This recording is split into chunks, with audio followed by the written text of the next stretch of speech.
It's been a while. So Matchmaking Champion Select Fall 2022. It's been a while since we talked about some of our around game systems, so let's get into it. So that's some context. Internally, we're called the Game Loop team, and we're responsible for all around game things that contribute to and affect your experience in the game, like matchmaking. Where the fuck have you guys even been?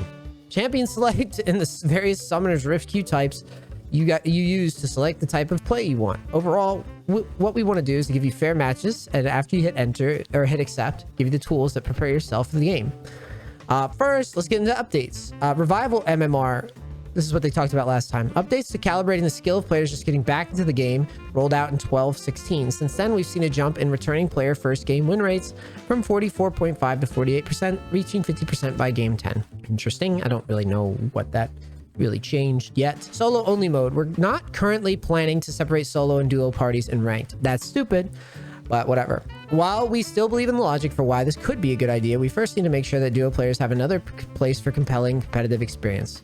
Flex queue doesn't currently meet that bar. Flex queue doesn't meet that bar for 3v3, 4v4, 2v2, or 5v5. You guys are fucking dumb. And this is word salad, and I am allergic to word salad. This is the dumbest shit.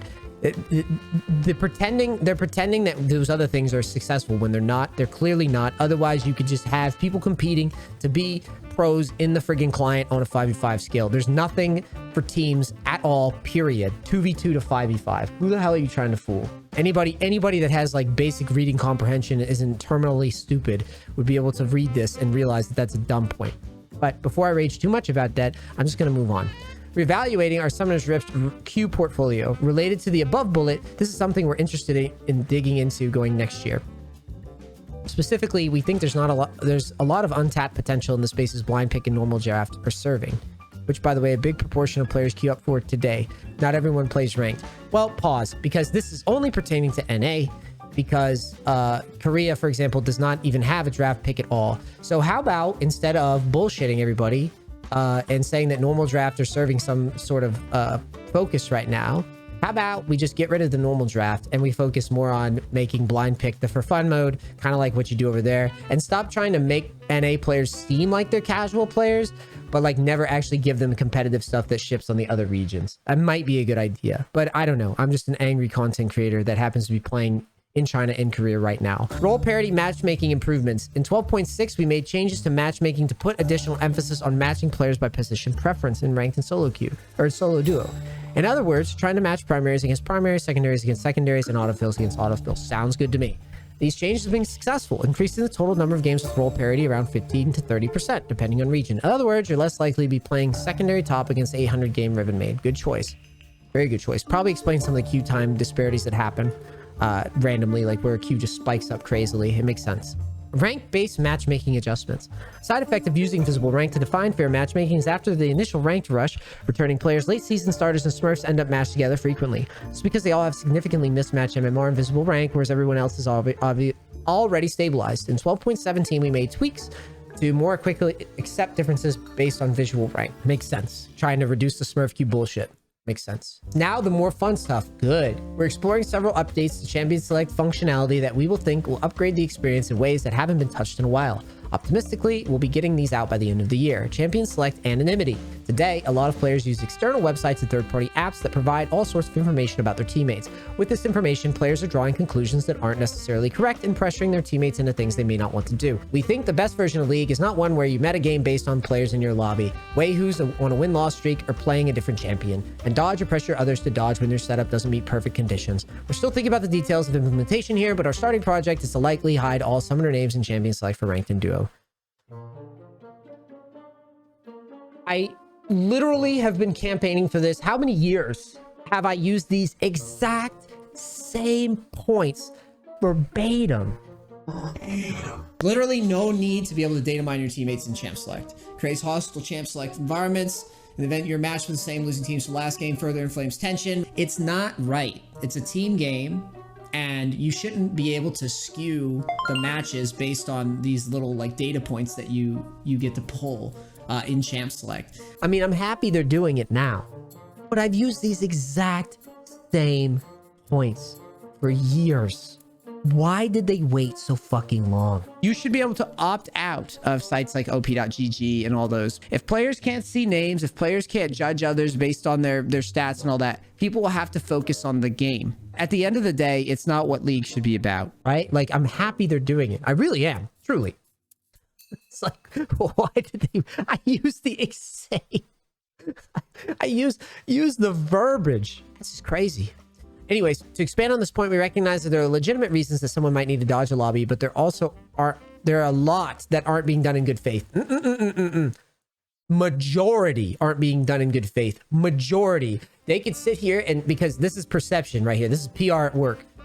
The majority of League players dodging are not dodging in good faith. The majority, more than 50% of dodges are not done in good faith. The only reason they would say otherwise is because it's PR. It's perception, right? A lot of what this company does, especially in NA, as you're seeing, because they're implementing things that I've already said should happen, they do it based on perception. It's casual perception. They don't want to scare away the casual players, even though the casual players have TFT, they have blind pick, they have ARAM, they have flex queue, they have all these different things that exist for them. When it comes to NA, even though this is supposed to be the most competitive game, even though they have Valorant, even though they have all this other shit going on, they will do everything in their power to pander to these fucking people. Even though these casual players will always just go with the breeze. Like, it doesn't matter. It really doesn't matter. Not for the longevity, the health of the game long term. It does not matter. Right? We have all these other things that League can be done to appease casual players.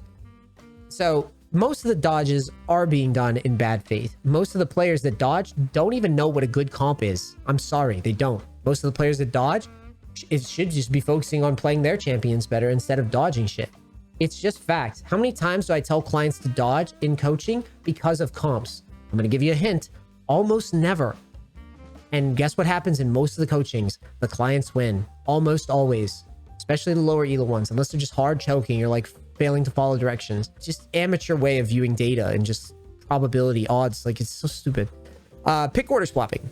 This is a commonly requested feature that we've seen in Wild Rift. Today, you go through an extensive discussion in chat to effectively swap your pick order. Can I pick for you? Do you have my champion? Blah, blah, blah. There are lots of ways to break down. And assuming everyone in the lobby even speaks the same language, by letting teams swap pick order with the press of a button, we have to streamline the process. That's cool. I like that. As far as things for me to hate on, I even think about that. That's a good option. I think having people try to work together is probably a healthy thing for the game, to be honest. Yeah, I mean, I don't even try to work together with people. I would love to have incentives to do that, because I'm just an asshole in general, because I just think it's the most optimal way to play. I wouldn't do that if I, that's the reason I don't talk to people. I just use Pinglish, things like that. Loadout recommender. Like, we provide item recommendations in the game. We want to provide rune and summoner recommendations during champ select. This should help narrow the gap between players who are comfortable with a rune summoner spell system, basically getting rid of fucking stupid portal and dumb shit mods like that don't actually do anything.